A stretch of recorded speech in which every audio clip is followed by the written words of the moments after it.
Hey guys, I'm going to read some more of the great Gilly Hopkins today. Instead of dictating how many chapters I'll do each day, I'm just going to read for 20 minutes each day.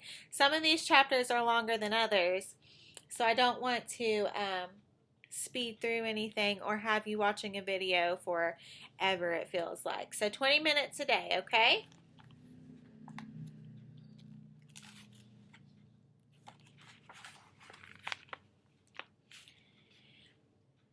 Anything I can do for you, honey? Yeah. Fry yourself, lard face. Can I come in? No, shrieked Gilly, then snatched open the door. Can't you leave me alone for 1 minute? Trotter's eyelids flapped up on her face like shutters on a vacant house. You okay, honey? She repeated. I will be soon as you get yourself out of here. Okay.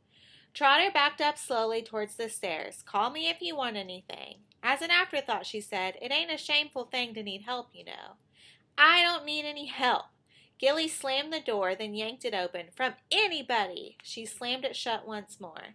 I miss you, all my love. I don't need help from anybody except from you.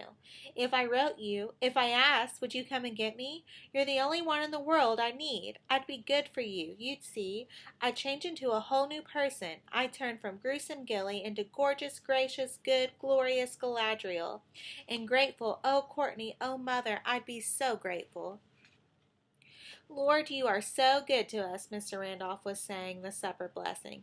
Yes, Lord, so very good. We have this wonderful food to eat and wonderful friends to enjoy it with. Now bless us, Lord, and make us truly, truly grateful. Amen. Amen, my Mr. Randolph. You do ask a proper blessing. Oh, Miss Trotter, when I sit before the spread of your table, I got so much to be thankful for. Good Lord, how was a person supposed to eat through this garbage? Well, Miss Gilly, how was school for you today? Gilly grunted. Trotter gave her a sharp look. It was okay, I guess. My, you young people have such a wonderful opportunity today. Back when I was going to school, oh, thank you, Miss Trotter. What a delicious smelling plate. My. To Gilly's relief, the blind man's attention was diverted from his tale of childhood school days of the organization to the food on his plate and eating off of it, which he did with a constant murmuring of delight, dropping little bits from his mouth to his chin or tie. Disgusting! Gilly switched her attention to William Ernest, who, as usual, was staring at her bug-eyed. She smiled primly and mouthed, How do you do, Sweetums? Sweetums immediately choked on a carrot. He coughed until tears came. What's the matter, William Ernest, honey? I think, Gilly smiled, her old lady principal smile, the dear child is choking. It must be something he ate. Are you all right, baby? Asked Trotter. W.E. nodded through his tears. Sure, maybe he needs a pat on the back. Mr. Randolph offered. Yeah, said Gilly. How about it, W.E., old man? Want me to swat you one? No, don't let her hit me. Nobody's going to hit you, honey. Everybody just wants to help. Trotter looked hard at Gilly. Right, Gilly? Just want to help, little buddy. Gilly flashed her crooked politician smile. I'm all right, the boy said in a small, strangled voice. He slid his chair a couple of inches towards Trotter's end of the table, so that he was no longer across from Gilly. Say, W.E., Gilly flashed her teeth at him, how about you and me doing a little red-hot reading after supper? You know, squeeze the old orange reader. W.E. shook his head. His eyes pleaded with Trotter to save him. My, oh my, Miss Trotter, I can tell how old I am when I can't even understand the language of the young people about me, said Mr. Randolph. Trotter was looking first at W.E. and then at Gilly. Don't you fret yourself, Mr. Randolph. She leaned across the corner of the table and patted William Ernest gently, keeping her eyes on Gilly. Don't you fret now. Sometimes these kids'll tease the buttons off a teddy bear. Ain't nothing to do with age. I was just trying to help the kid, muttered Gilly. He don't always know that, Trotter said, but her eyes were saying, like heck you were. I got a real good idea, she went on. They tell me, Gilly, that you are some kind of a great reader yourself. I know Mr. Randolph would like to hear you read something. The little wrinkled face brightened. My, would you do that, Miss Gilly? It would be such a pleasure to me. Trotter, you rat, I don't have anything to read, Gilly said. Okay, that ain't a problem. Mr. Randolph's got enough books to start a public library, haven't you, Mr. Randolph? Well, I do have a few, he chuckled. Of course, you've got a great, good book right there. What good book? Demanded Gilly, interested in spite of herself. She did like a good book. I believe Mr. Randolph is referring to the Holy Bible. The Bible? Gilly didn't know whether to laugh or cry. She had a vision of herself trapped forever in the dusty brown parlor reading the Bible to Trotter and Mr. Randolph. She would read on and on forever, while the two of them nodded piously at each other. She jumped up from the chair. I'll get a book, she said. I'll run over to Mr. Randolph's and choose something. She was afraid they would try to stop her, force her to read the Bible, but they both seemed pleased and let her go. Mr. Randolph's front door was unlocked. The house was pitch black and mustier than Trotter's. Quickly, Gilly pushed a light switch. Nothing happened, of course. Why should Mr. Randolph care if a bulb burned out? She stumbled from the hall to where she thought the living room should be, fumbling along the wall with her fingers until she found another switch. To her relief, that one worked. Only 40 watts worth, maybe, but still there was light.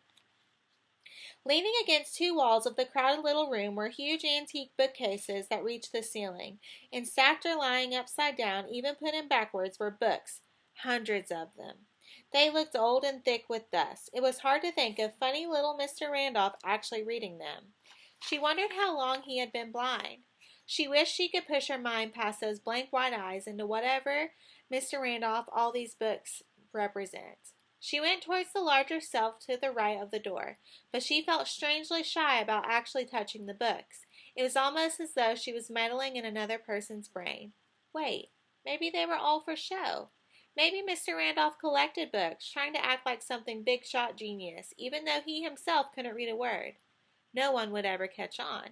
They'd think he didn't read because he couldn't see. That was it, of course. She felt better, now that she was free to look at the books themselves. Without thinking, she began to straighten out the shelves as she read the titles.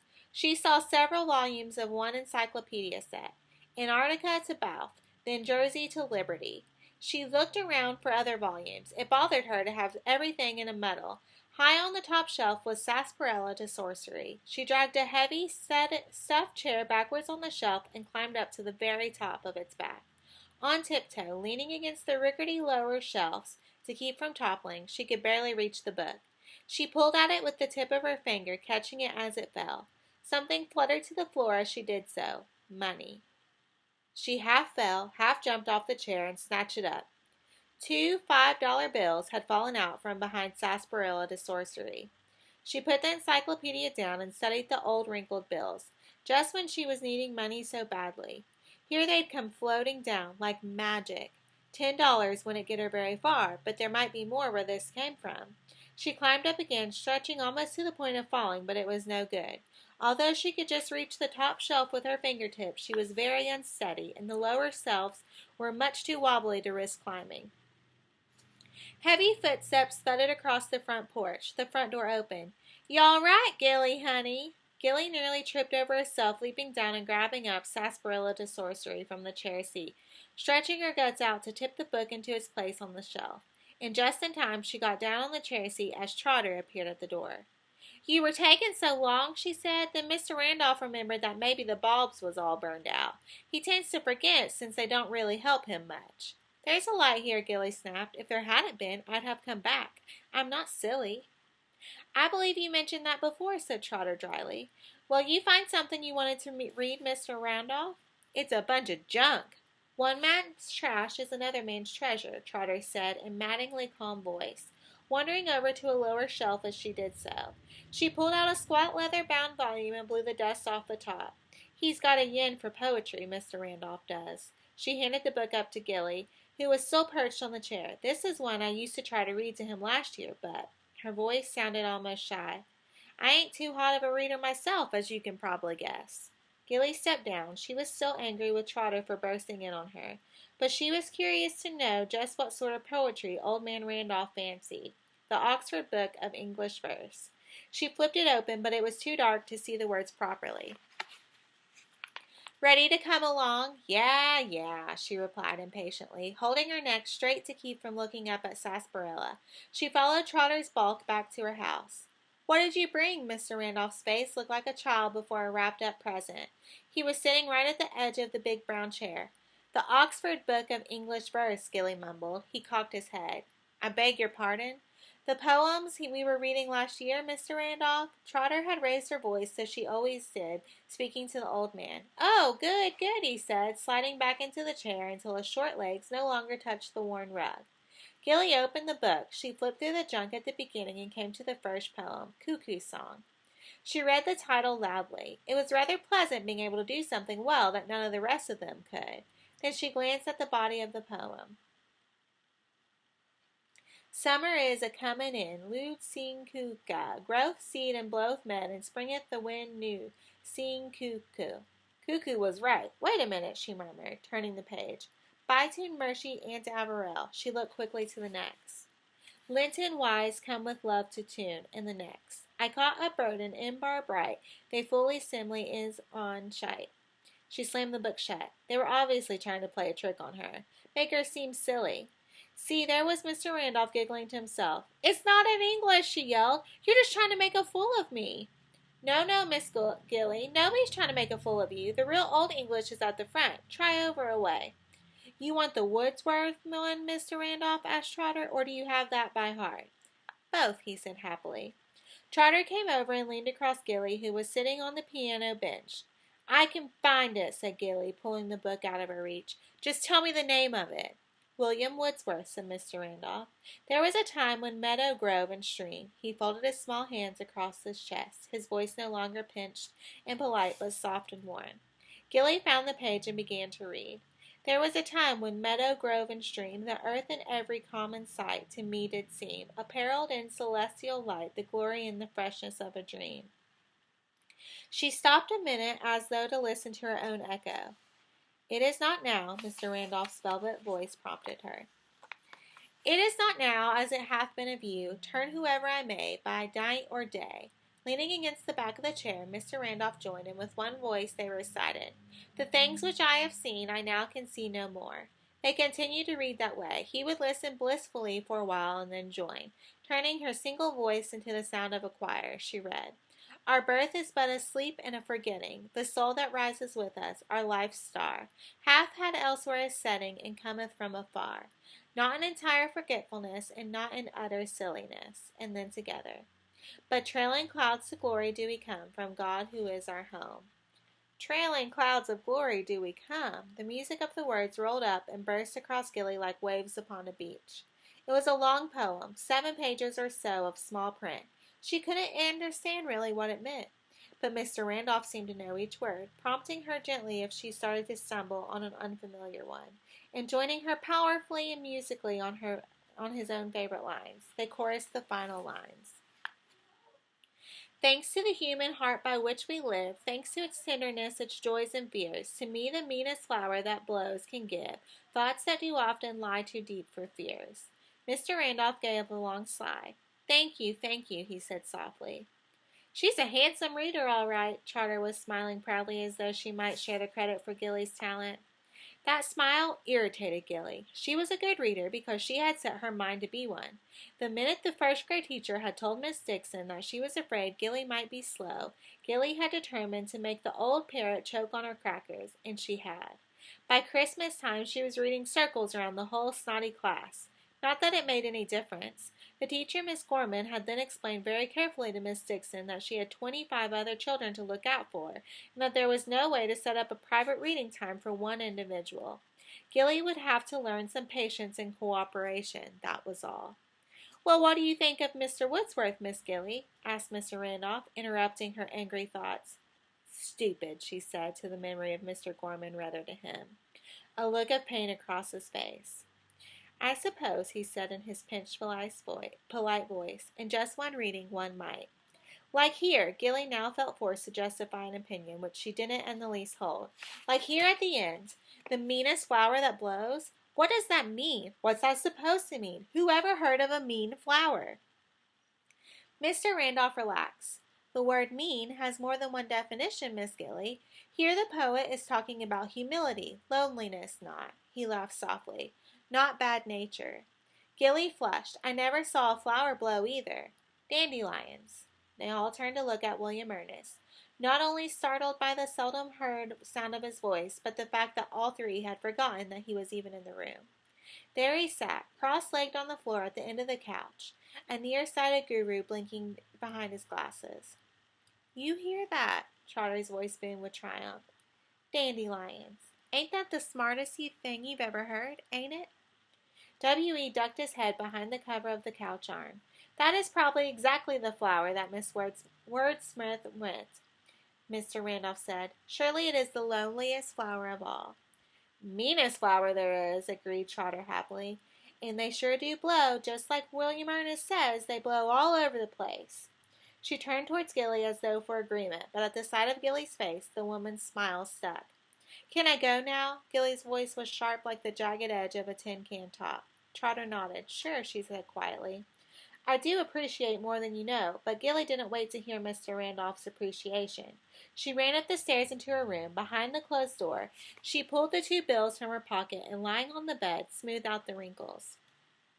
She would hide them beneath her underwear until she could figure out a better place, and tomorrow she would call the bus station and ask the price of a one-way ticket to San Francisco. "I'm coming, Courtney," she whispered, "trailing clouds of glory as I come." It was only a matter of getting back into Mr. Randolph's house and getting the rest of the money. There was sure to be more. The next chapter is called William Ernest and Other Mean Flowers. We won't get very far in this chapter today. We've got about 3 minutes left. Agnes Stokes was waiting outside when she started for school the next morning. Gilly's first impulse was to turn around and go back into the house until Agnes had left, but it was too late. Agnes was already waving and yelling to her. What a creep! Gilly walked past her, scurrying steps behind her. Then there was a dirty hand on her arm. Disgusted, Gilly shook it off. Agnes' hand was gone, but she hooked her chin over Gilly's upper arm. Her face twisted up to look Gilly in the face. Her breath smelled. "What are we going to do?" she asked. "We? Are you kidding?" "Want to fight the boys again? I'll help." Gilly spun around and brought her nose close to Agnes' stubby one. Ugh. "When are you going to get it through your ant brain of yours? I don't want help." Agnes withdrew her nose and shook her greasy hair, but to Gilly's annoyance, she clung like a nit, scurrying beside Gilly, 2 to 3 little steps to every one of Gilly's. Though it was hard to ignore her the rest of the way to the school, Gilly managed by putting on her celebrity in a parade face, staring glassy-eyed far into the crowd, blanking out everything within close range. "I just live up the next block from you know, Thrillsville. I'll stop by for you every day, okay?" The little jerk couldn't even figure out that she was being ignored. Just as they reached the schoolyard, Agnes waved a large unwrapped piece of gum before Gilly's nose. "Want some bubble gum?" Oh, what the heck. The Queen had used Rumpelstiltskin, hadn't she? Agnes might come in handy some day. The trick wasn't knowing how to dispose of people when you were through with them, and Gilly had had plenty of practice performing that trick. She took the gum without speaking. Agnes flushed with pleasure. "See that kid over by the fence, the one with the big nose? Her mother ran away with a sailor last May." "So?" Agnes put her hand up and whispered behind it. "My grandma says that whole family is nothing but trash." "Yeah?" Gilly smacked her gum noisily. "What's your grandma say about your family?" Agnes went as stiff as a dried sponge. "Who's been telling lies about my family?" "Lucky guess. They're coming back, both of them." "Sure. Well, they are, probably before Christmas." Okay, I believe you." Agnes' eyes darted back and forth in their sockets, studying Gilly's expressionless face. "Are you making fun of me?" she asked finally. "I wouldn't do that." Agnes uncertainly wavered. "I know a lot more stuff," she said. "You know, junk about people around here." "I bet you do, sweetheart." Gilly carefully blew a medium-sized bubble which popped dangerously close to Agnes's stringy red hair. Agnes let out a sharp little laugh. "Watch it," she said nervously. The fresh bell rang. "See you at recess?" Gilly shrugged and headed for Harris 6. "Maybe," she said. Although a part of Gilly's head wanted to get on with her schemes of how to get Mr. Randolph's money, once she crossed the threshold of Harris 6, she forced herself to concentrate on her lessons. She had made up her mind that first day to pay attention in Miss Harris's class. She wasn't going to let a bunch of low-class sillies think they're much smarter than she was. It was infuriating to find herself behind in almost every subject, But she knew that by fall lay in Hollywood Gardens Elementary and not in herself. She would work madly until she had not only caught up with but passed them all, and then she'd skid a total halt. The kind of technique drove teachers wild. They took it personally when someone who could obviously run circles around the rest of the class completely refused to play the game. Yep, and in Miss Harris's case, that was just how Gilly wanted it taken. At lunchtime, Agnes's class had forgotten to the cafeteria first. So when Gilly left the line, Agnes was already seated and waved her over to her table. Gilly would have preferred to eat alone. Agnes wasn't most appetizing luncheon companion, but since Gilly had decided Agnes might sometime come in handy, she might as well get used to her. She went over and sat down opposite Agnes, who smiled like a cartoon cat across the trays. "I get free lunch too," she said. Gilly glared at her. Nobody was supposed to know who got free lunch and who didn't. So much for privacy. The first thing she was going to teach Agnes Stokes was when to keep her big mouth shut. "You know, don't you, Agnes? It makes me sick just looking at you." Agnes gave her kicked-eye expression. "What you mean?" "Nothing personal. You just make me sick, that's all." Agnes stroked the cafeteria bench closer to the table and started to roll up her dragging shirt sleeves. "It's nothing personal," Gilly continued. "In fact, you probably can't help it. I don't blame you. I'm just not going to put up with it." "Put up with what?" Gilly leaned way across the table and right into Agnes's pink face. "Your big mouth." That's where we're going to stop today. So Miss Gilly's not making very many friends at school. But she's also had a really hard life. She hasn't had a steady home. She doesn't really know her mom. It's probably been hard for her to make friends. So, we'll continue our story tomorrow. I hope you enjoyed our reading today. Bye. I love and miss you guys.